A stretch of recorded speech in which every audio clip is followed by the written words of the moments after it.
할렐루야, 안녕하셨습니까? 박원철 목사입니다. 오늘은 그 사도행전을 중심으로 하는 세 가지 내용을 좀 살펴보려 합니다.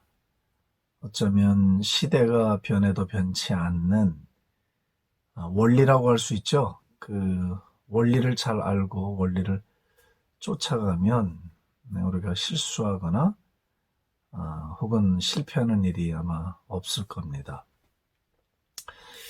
한 30년 동안 한 세대 40년을 잡았을 때 예수님이 승천하시고 오순절날 이제 마가다락방에 그 강력한 성령의 부어지심이 나타나고 사도들과 성도들에게 급격한 어떤 삶의 변화가 찾아옵니다.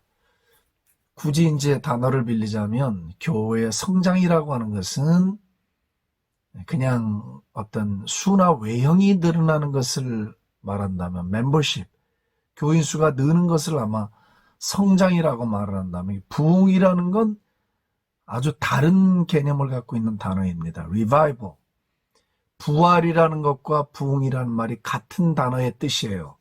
그러니까 표현을 하자면 부흥이라는 건 물이 이렇게 흐르다 폭포 같은 것으로 확 떨어지는 그런 차이예요. 그러니까 부흥은 영어로 말하면 transformation 하는 거예요. 아예 뿌리서부터 본질이 변해서 겉의 형태까지가 영향을 미침으로 아주 그 본질적으로 변화가 찾아오는 것. 이걸 이제 부흥이라고 하는 거죠. 성장은 외형적인 사이즈가 늘어나는 걸 우리가 성장이라고 해요.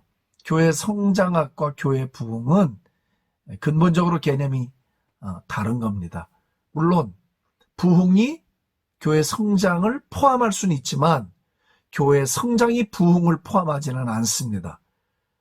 부흥이라는 것은 사람의 심령에 변혁이 일어나는, 하나님을 경외하게 되고 그리스도 예수의 영이 임해서 그 성령으로 말미암아 하나님의 부르심의 소망을 따라가고 자신의 삶을 전적으로 과거의 행위에서 뉘우치고 과거의 구습을 끊어내고 완전히 새로운 하나님 나라의 윤리와 하나님 나라의 삶의 방식을 따라 totally change 되는, 그야말로 새로운 존재로 거듭나서 살아감으로 그 삶의 모습이 자기가 서 있는 곳이나 사회나 나라에 거대한 어떤 파급을 미치는, 본인이 나가서 애를 쓰지 않아도 자연스럽게 그 생명의 물줄기가 흘러나가므로 변화가 일어나는 것들을 가리켜 우리가 부흥이라고 합니다. 교회 성장이 인위적인 방법이나 훈련이 가미된 것이라면 교회 부흥은 전적인 위로부터 from above, 위로부터 내려오는 하나님이 주도하고 성령이 단독으로 주도해 가셔서 역사 가운데 인간의 시간 가운데 찾아오심으로 당신의 불을 이 땅에 가져오고 하늘의 계획을 이 땅에 불러 일으키는, 불을 붙이는 하나님의 아주 주도적이고 단독적인 사역이라고 말할 수 있습니다. 그 사도행전은 부흥의 대표적인 교과서입니다. 물론 모든 것을 사도행전이 다 말하지는 않습니다만은 그래도 사도행전을 봐야 부흥이라는 것이 어떤 것인가를 이해할 수 있습니다. 이 시대는 부흥을 기다리고 있습니다. 부흥을 사모하고, 그리고 부흥이라는 주제로 많은 분들이 오랫동안 조국 교회를 위해서, 세계 열방들을 위해서 기도해 오고 있는 것이 사실입니다. 오늘은 사도행전을 텍스트로 해서 제가 세 가지, 어떻게 오순절 성령 강림이 일어나고 난 다음에 이 무서운 파급력, 이것이 한 세대를 지속할 수 있었는가. 지금처럼 무슨 비서를 둔 것도 아니고 인터넷이 있었던 것도 아니고 셀폰이 있었던 것도 아니고 어떤 무슨 그런 근사한 시스템을 갖고 있지 않았음에도 불구하고 어떻게 이렇게 확산되면서 사회를 변혁시키고 조직적이지 않은데 구석구석 파고 들어가서 사람들을 변화시키고 그 사회를 변화시킬 수 있었는가? 우리가 초미의 관심사라고 나는 믿습니다. 그 첫 번째, 이런 부흥이 한 세대를 지속할 수 있었던 첫 번째 요인은 무엇인가? 그것은 설득력 있는 복음의 능력이었습니다. 복음의 설득력이 있었습니다. 화려한 미사 여구가 아니었어요. 복음은 그 자체가 설득력이 있는데 복음의 주인공은 예수 그리스도예요. 복음이 무엇이냐? 설명하라 그러면 많은 복잡한 이야기를 합니다. 다 필요해요.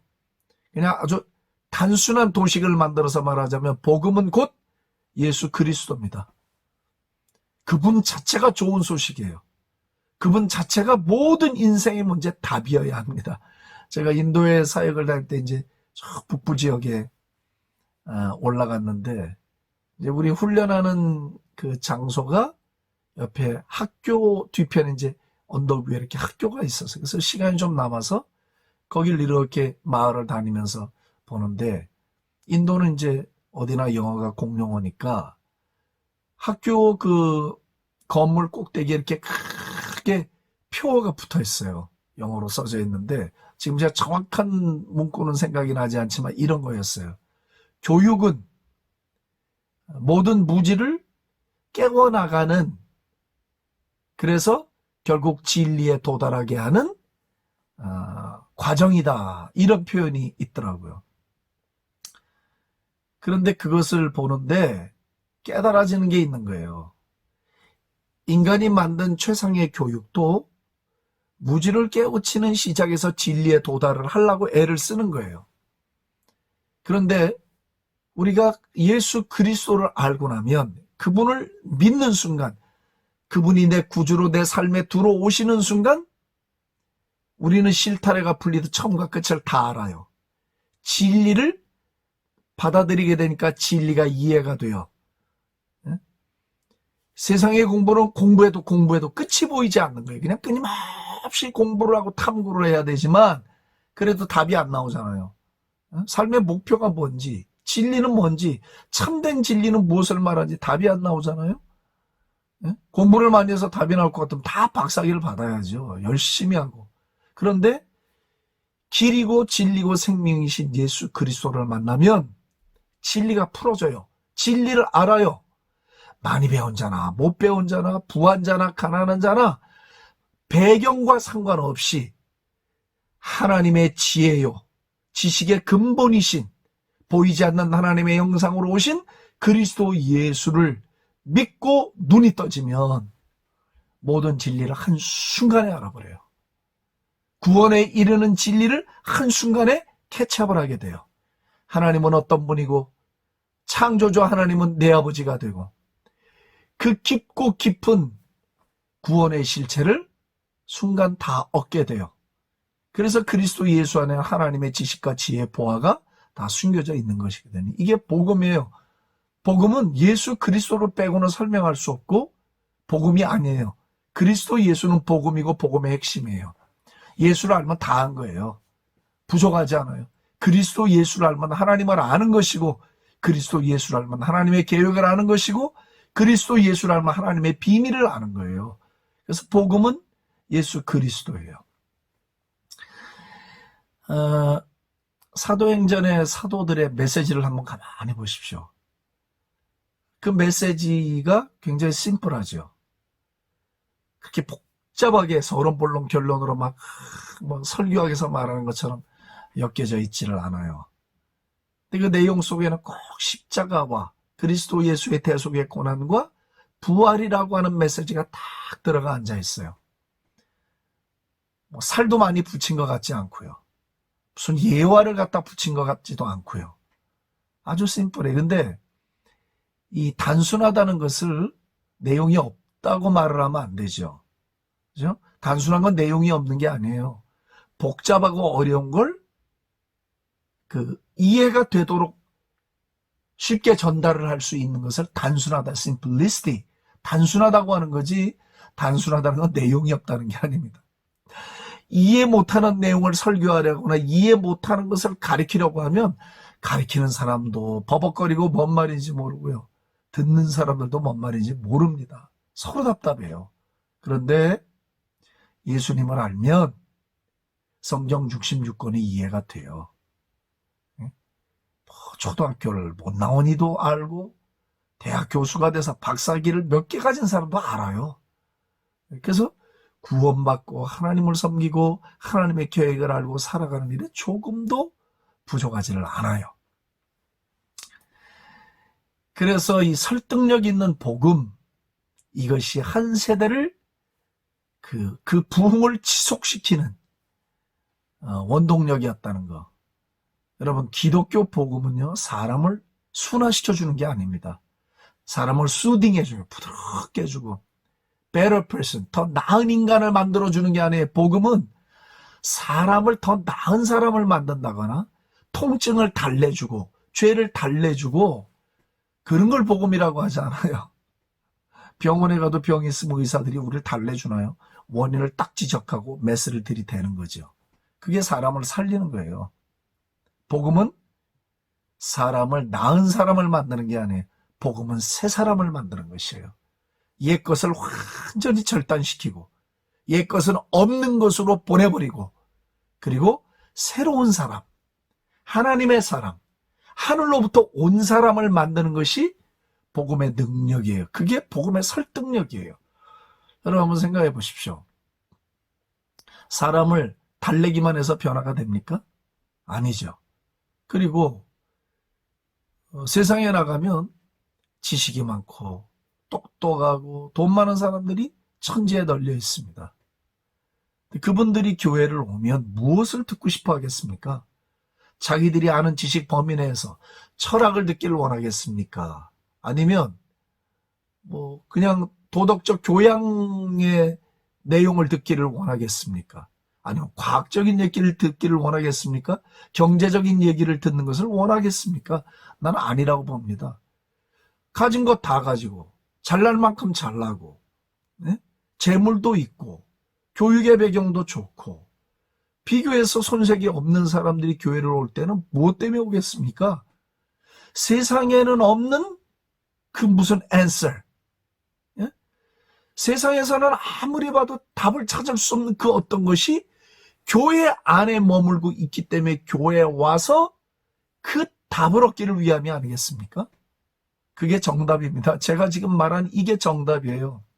세상에도 있고 교회도 있어요. 이 사람들이 교회를 왜 와요? 와도 행복하지 않아요. 왜?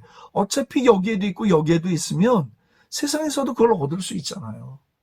교회는 세상과 유일하게 딱 하나가 달라요. 하나. 그게 뭐냐? 교회는 복음이라는 그 결정적인 답을 가지고 있어요. 세상에서 아무리 돈을 주고 노력하고 애를 쓰고 울어도 얻을 수 없는 답이 교회 안에만 있어요. 절대 답이에요, 이 답은. 그렇기 때문에 교회는 설득력 있는 복음으로 왕성해지고 능력이 있어야 죄로 신음하는 영혼들이 죄 문제에서 탈출하고 정신적으로 시달리는 영혼들이 정신병에서 고침을 받고 음란의 문제에서 해방을 받고 철학적인 문제에서 해방을 받고 재물의 귀신에 붙들려 있는 영혼들이 그것이 얼마나 부질없는 것인지를 알고 거기서 해방을 받는 거예요. 삶에 출구를 못 찾아 괴로워하는 사람들이 그리스도 예수를 만남으로 길을 찾는 거예요. 참된 것이 무엇인지를 모르고 살아가는 사람들이 진리신 예수를 만나면 참된 길을 얻게 되는 거예요. 참다운 생명이 없기 때문에 삶을 버거가면서 힘겹게 살아가고 있는 사람들이 교회 와서 그리스도 예수를 만나면 생명을 얻어요. 생명. 진짜 생명. 풍성해지는 생명. 만족한 생명. 영원한 생명. 이걸 얻는 거거든요. 초대교회는 메시지에 물타기를 하지 않았어요. 네. 그 복음으로 충만했어요. 난 어떤 때 그런 생각을 합니다. 만약에 매주 예수 그리스도의 구속의 십자가 설교를 한다면 교인들이 지루해야 할까?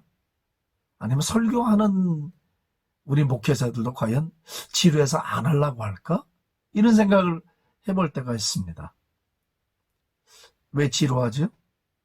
그리스도 예수의 십자가 복음과 부활의 복음이 지루해야 될 이유가 없잖아요.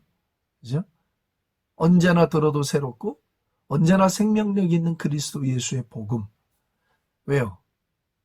인류의 문제를 해결해 줄 유일한 답이 그리스도 예수 안에 있으니까 그 대답을 우리는 부지런히 주면 되잖아요. 그러면 갈급해하고 고단한 영혼들이 그것을 먹으러 오지 않겠냐 이 말이죠. 첫 번째는 이제 설득력 있는 복음 때문에 이 부흥이 그 한 세기를 밀고 갈 수 있었다. 두 번째는 탁월한 삶의 변화입니다. 복음의 설득력이 있고 복음을 받아들이고 나면 두 번째 나타나는 현상이 탁월한 아웃스탠딩한 라이프 스타일이에요. 적당히 변하는 게 아니고 완전히 변하는 거. 이게 사도행전에 사람들을 놀래켰어요. 제가 사도행전 5장 12절서부터 보면 이런 말씀이 있어요. 사도들의 손을 통하여 민간의 표적과 기사가 많이 일어나며 믿는 사람이 다 마음을 같이하여 솔로몬 행각에 모이고 그 나머지는 감히 그들과 상종하는 사람이 없으나 백성이 칭송하더라 이렇게 되어 있습니다. 와우. 이 말을 한번 잘 들어보십시오. 그 나머지는 불신자들이에요. 감히 그들과 상종하는 사람이 없었어요. 그렇지만 칭찬했어요. highly regarded. 그러니까 높이 평가했다는 거예요. 높이. 내 삶을 청산하고 저들과 한 배 타고 한솥밥을 먹기에는 세상이 좋은 거예요. 그러니까 거기는 발을 담그고 싶지 않았으나 자기들이 객관적인 눈으로 그 크리스천들을 바라볼 때, 성도들을 바라볼 때 그들은 아주 높이 존경을 받을 만큼 아주 귀한 사람들로 여김을 받았다는 거예요. 할렐루야. Why? 왜 그랬을까요? 그들이 갖고 있는 탁월한 삶의 변화 때문에 그렇습니다. 제가 change라는 말과 transformation이라는 말이 있어요. 단순한 변화를 말할 때 change, 거치 변하는 걸 말할 수 있겠죠. 그러나 transformation은 뭐냐면은 변혁이에요. 혁명적인 변화를 말하는 거예요. 아예 뿌리서부터 저 깊은 속에서부터 내면에서 바깥까지 송두리째 변하는 것. 그래서 새로운 피조물, 그리스도 안에 있는 새로운 피조물, 옛 것은 완전히 없어져 버렸고 새 것으로 살아가는 그리스도 예수의 DNA를 가진 사람으로, 하나님의 DNA를 가진 사람으로 살아가는, 하늘에 속한 사람으로 살아가는 그런 삶의 탁월함이 있었다는 거죠. 교회의 참다운 부흥은 바로 이것입니다.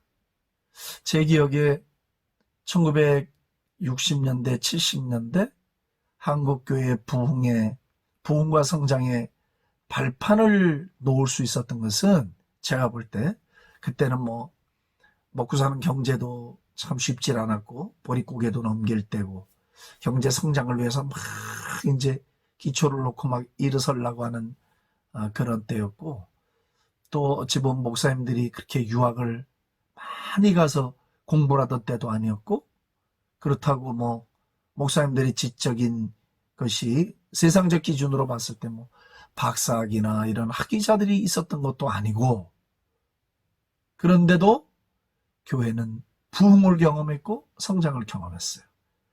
그리고 성도들이 먹고 사는 게 다 어려웠어도 이웃들에게 칭찬을 받았고 이웃을 섬겼고, 그리고 탁월한 삶의 모습들이 있었어요. 제 어려서 기억도 그랬거든요. 야, 쟤 따라서 교회 가라고.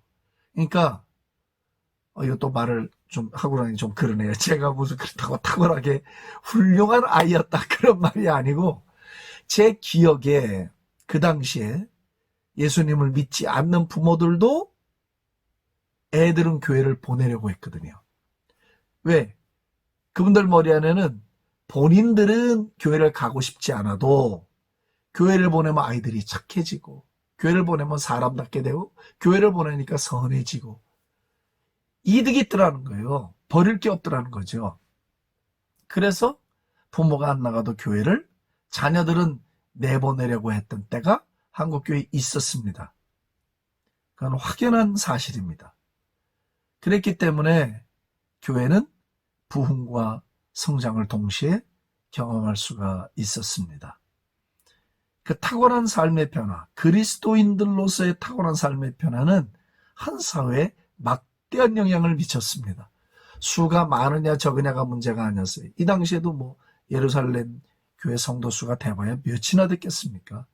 이 당시만 해도 마이너리티죠. 소수의 소수.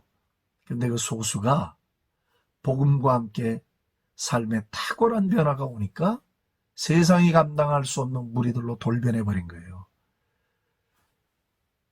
이 하나님의 나라의 역사는 인해전술이 통하지를 않아요. 많은 사람이 모여서 하나님의 역사가 벌어지지 않습니다. 하나님의 마음을 담은 사람들, 그리스도의 영을 받은 사람들, 그리스도와 함께 하고자 하는 사람들, 삶이 그리스도께 온전히 드려진 사람들, 주님을 닮아가고자 하는 사람들을 통해서만 이 세상에 변화가 찾아오고 세상은 하나님을 두려워하기 시작합니다. 삶에 찾아온 놀라운 변화죠. 왜 그럴까요? 복음의 핵심은 제가 예수님이라 했잖아요. 십자가가 그 속에 있어요. 십자가. 부활이 오기 전에 십자가 붙어 있는 거거든요. 십자가가 있어야 부활이 오는 거죠. 십자가는 어떻게 승리를 얻나요? 희생과 죽음을 통해서만 승리하는 방식이 십자가의 방식이에요. 십자가의 방식은 법원으로 달려가는 게 아닙니다. 십자가의 방식은 내 힘과 권력을 사용해서 이기는 게 아닙니다. 십자가의 방식은 희생과 고난과 죽음입니다. 예수님도 하나님의 아들로서 당신이 얼마든지 하늘에 12군단이나 더 되는 거대한 천사들을 동원해서 싹 쓸어버릴 수 있었습니다. 그렇게 하지 않으셨잖아요. 칼을 간장 칼로 망한다. 칼집에다 칼을 꽂아라. 인자가 고난을 받고 죽은 다음 3일 만에 부활하게 된다는 거예요. 고난을 통해서 승리하는 방식이 십자가의 방식인데 이게 십자가의 방식이에요.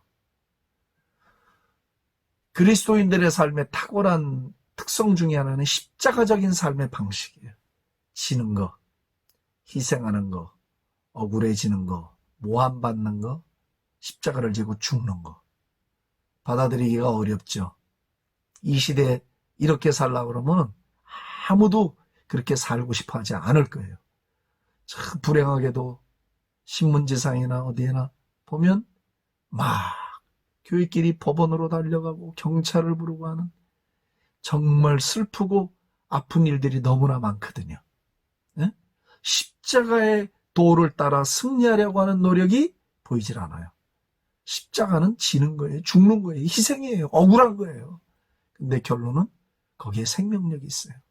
하나님은 살아계시고 예수 그리스도는 부활하셨잖아요. 그렇기 때문에 탁월한 삶의 능력이 한복판에는 뭐가 있었는가? 십자가의 도, 십자가의 삶이 있었다는 거죠. 오늘 이 방송을 같이 보시는 분들에게도 이 십자가의 은혜, 십자가의 삶이 강력하게 임하기를 축복합니다. 그 다음 세 번째가 뭐냐면 표적과 기사예요. 첫 번째는 설득력 있는 복음이었고요. 그 복음을 받아들이고 난 다음에 탁월한 삶의 변화, 십자가의 삶의 능력이 왔고요. 세 번째 뭐냐? 표적과 기사가 강력하게 나타났어요. 제가 이 부분 좀 강조하고 싶고 좀 익사이링한 그 기쁜 게 있어요. 복음이 선포가 되고 그 복음을 사람들이 받아들이면 십자가의 삶으로 변화가 일어나요. 변혁이 일어나요. 완전 새 사람으로 바뀌어요. 그리스도의 사람으로 바뀌어요. 그리스도께 속한 사람으로 바뀝니다. 가치관이 바뀌고 모든 행동 패턴이 바뀌고 말이 바뀌고 다 바뀝니다. 하나님의 사람으로. 그러면 그 다음에 찾아오는 결과가 뭐겠어요? 우리가 온전히 드려졌으니까 우리가 온전히 하나님의 사람이 됐으니까, 하나님과 함께하는 사람이 됐으니까, 그리스도 예수와 함께하는 사람이 됐으니까, 그 예수 그리스도의 능력이, 창조주의 능력이 우리 안에서 흘러나가게 되지 않냐 이 말이죠. 우리 안에 있는 것들이 밖으로 흘러나가지 않냐 말이죠. 물이 흘러넘치듯 흘러넘쳐서 그 생명의 역사가 나타나더라는 거예요. 사도행전을 보시면 이 시대 빌립 집사님 같은 막 갑자기 공간 이동돼서 딴 데 가서 막 아소도에가 나타나기도 하고, 주 예수의 이름으로 한꺼번에 막 3,000명이 회개하기도 하고, 난간에 걸쳤다 떨어져 죽었던 유두고 일어서 바울이 다시 살려내고, 바울의 몸에 걸쳤던 손수건 에이프런이죠. 이걸 또 환자에게 갖다 놓으면 세상에 그 환자에게 붙었던 병이 낫지를 않나. 하여튼 사도행전에 막 감옥에 들어가 있는데 천사들이 와서 감옥 문을 열고 사람의 손을 잡아 바깥으로 끌어내지 않나. 천사하고 대화를 하지 않나. 예? 죽은 사람을 살려내지 않나. 병자를 고치지를 않나. 정말 많은 기적과 이적들이 사도행전에 줄을 이루고 있어요. 사모해야 합니다. 이 일이 이루어져야만 합니다. 표적과 기사가 우리 주 예수의 이름으로 충만히 나타나는 것이 부흥을 지속하는 마지막 요인이라는 것을 부정할 수가 없습니다. 어떻게 보면 이 시대에 우리가 가장 소중한 이 부분을 너무 등한시하는 게 아닌가, 너무 뒤에 놓고 있는 게 아닌가 하는 생각을 지울 수가 없습니다. 사도행전 10장에 보면 하나님께서 그리스도 예수에게 성령과 능력을 기름 붓듯 하셨으며 저가 두루다니시며 착한 일을 행하시고 마귀에게 눌린 모든 자를 자유케 하셨다고 하셨습니다. 이 말씀이 난 너무 좋아요. 하나님의 아들이신 그리스도 예수에게 하나님 아버지께서 성령과 능력을 기름 붓듯 하셨다는 거예요. 성령과 능력을 기름 붓듯 하셨음에 예수님이 마을마다 다니시면서 착한 일을 행하시고, 그리고 마귀에게 눌린 자들을 자유하게 해주셨다. 이게 표적과 기사란 말이에요. 이게 표적이 나타나야 돼요. 우리가 주 예수의 이름으로 기도하고 병자들을 위해 기도하고 문제를 위해 기도하면 주님의 능력이 나타나서 문제가 해결되고 병이 낫고 귀신이 떠나고 하나님의 살아있는 표적들이 막 비일비재하게 일어나는 것이에요. 그래서 막 귀신들이 떨고 어둠의 세력들이 벌벌벌 떨고 믿지 않는 사람들은 하나님을 경외하고 그리스도 예수께 관심을 가지기 시작하고, 전도하지 않아도 문이 열려서 영혼들이 마치 빛 앞에 벌레들이 모여드는 것처럼 그렇게 모여드는 것이거든요. 표적과 기사는 신사도 운동이 아닙니다. 나는 그렇게 함부로 말하는 걸 좋아하지 않습니다. 표적과 기사가 어떻게 신사도 운동입니까? 그건 성경에 나오는 하나님의 운동이고 예수님의 운동이고 성령님의 운동이었고 초대교회 운동이었습니다. 그것은 어느 파에 속한 문제가 아니었습니다. 표적과 기사는 예수께 속한 것이었습니다. 하나님이 그렇게 하셨습니다. 교회 안에 뱀과 전갈을 밟는 권세를 주셨습니다. 교회 안에. 그리고 파송하는 제자들에게 그 권세, 어서리티를 주심으로 나가서 복음을 전하라고 하시고, 마가복음 16장에 보면 따르는 표적으로 말씀을 확실하게 증거해 주셨다 했습니다. 표적은 너무나 중요합니다. 하나님의 나라가 이 땅에 와 있는 걸 보여주는 사건이 표적과 기사입니다. 주의 능력이 임해 있다는 걸 보여주는 거예요. 하나님이 살아있다는 것을 보여주는 거예요. 그리스도 예수의 영이 오늘도 살아있다는 걸 보여주는 거예요. 그래서 그 표적과 기사가 막 그 주류 사회를 흔들어 놨습니다. 가는 곳마다 주 예수의 이름으로 사도들이 막 안진뱅이도 이리 내가 은과 금은 내게 없거니와 내게 있는 것으로 내게 주노니 나사렛 예수의 이름으로 일어나 걸어라 깨라 걸어가라고 말이에요. 아 대단했죠. 파도가 오더니 폭풍이 몰아치듯이 성령님의 역사가 한 세대를 강타했죠.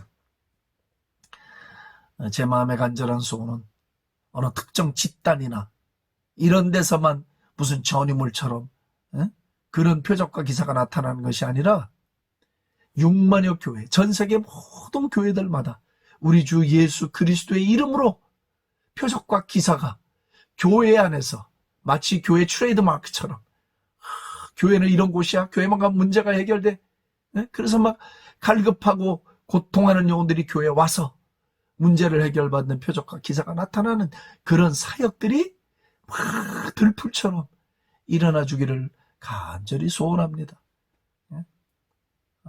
제게 30 중반이 되는 아들이 있습니다. 그 아들도 저와 함께 부름의 길을 받아 목사가 되어 있습니다.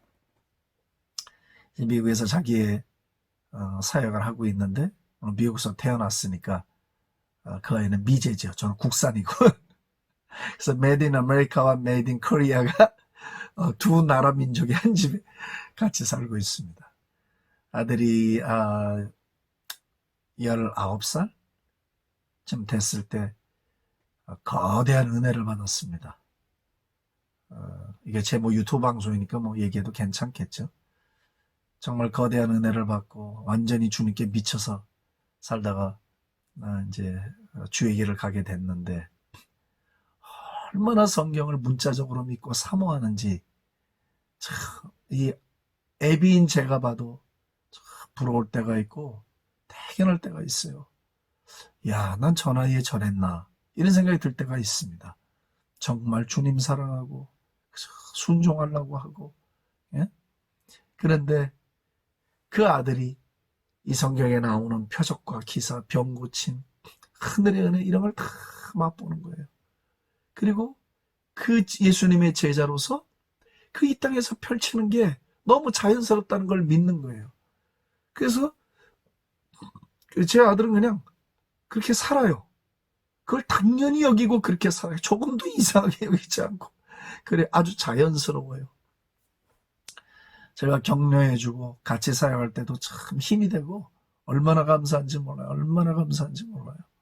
그러니까 그렇게 그런 주변의 사람들을 격려해서 막 일으키고 하나님 나라를 일으키고 하는 일을 아들이 하고 있는 것을 보면서 기도가 되어지고 또 격려가 돼요. 사랑하는 성도 여러분, 하나님은 살아계십니다. 하나님은 이 안에 갇혀 계시지 않습니다. 하나님은 과거에 계시던 이 안에 역사하시는 하나님이 오늘 이 시대도 동일하게 역사하시고 계셔요. 우리가 하나님을 이 역사 속으로 초대해드려야 돼요. 이 역사 안으로 걸어 들어오시도록 초대해드려야 돼요. 그분의 권능을 드러내시고 그분의 무한한 능력을 드러내시고 그분의 자비를 드러내시고 그분의 사랑을 드러내도록 우리가 그분을 초청해드려야 돼요. 그분을 가둬놓으면 안 돼요. 예수 그리스도는 어제나 오늘이나 영원토록 변함이 없잖아요. 그분이 와서 우리의 서비스를 하시도록 예배도 그분에게 내어드리고 모든 기도에도 그분에게 내어드리면서 그분이 직접 우리 가운데 운행하시고 그분이 직접 한 사람 한 사람들을 만져주시도록 우리가 의식적으로 우리의 영으로 이 일을 계속 해나간다면 우리가 그렇게 애쓰지 않아도 교회의 주인이신 예수 그리스도께서 교회의 몸인 그리스도 예수께서 당신의 지체들을 당신 손으로 친히 만지시고 고치시고 생명으로 풍성케 하시는 일들을 나는 하신다고 믿습니다. 제가 할 얘기가 너무나 많습니다. 저는 증인입니다. 제가 본 것도 너무나 많고 제가 직접 목회 현장에서 이런 일도 수없이 일어났었습니다. 오늘 이 은혜가 여러분들 모두에게 있기를 주의 이름으로 축복합니다. 기도하고 제가 마무리하겠습니다. 자비하신 하나님 감사합니다. 오늘도 저희들이 주님이 이 땅에 부어주실 부흥을 사모합니다. 그 부흥이 한 세대를 지속해 나갔는데 주여 다시 한번 이 땅에 부흥을 일으켜 주시고 민족들 가운데 부흥을 일으켜 주셔서 복음이 정당하게 능력으로 선포되게 하시고 탁월한 삶의 변화들이 십자가를 중심으로 이루어지게 하시며 십자가의 삶을 살 수 있도록 도와주시고 우리 주 거룩한 종 예수의 이름으로 표적과 기사가 나타나 하나님의 나라가 힘있게 이 땅 위에 임하는 것을 보게 하여 주옵소서. 감사하며 예수님의 존귀하신 이름으로 기도합니다. 아멘.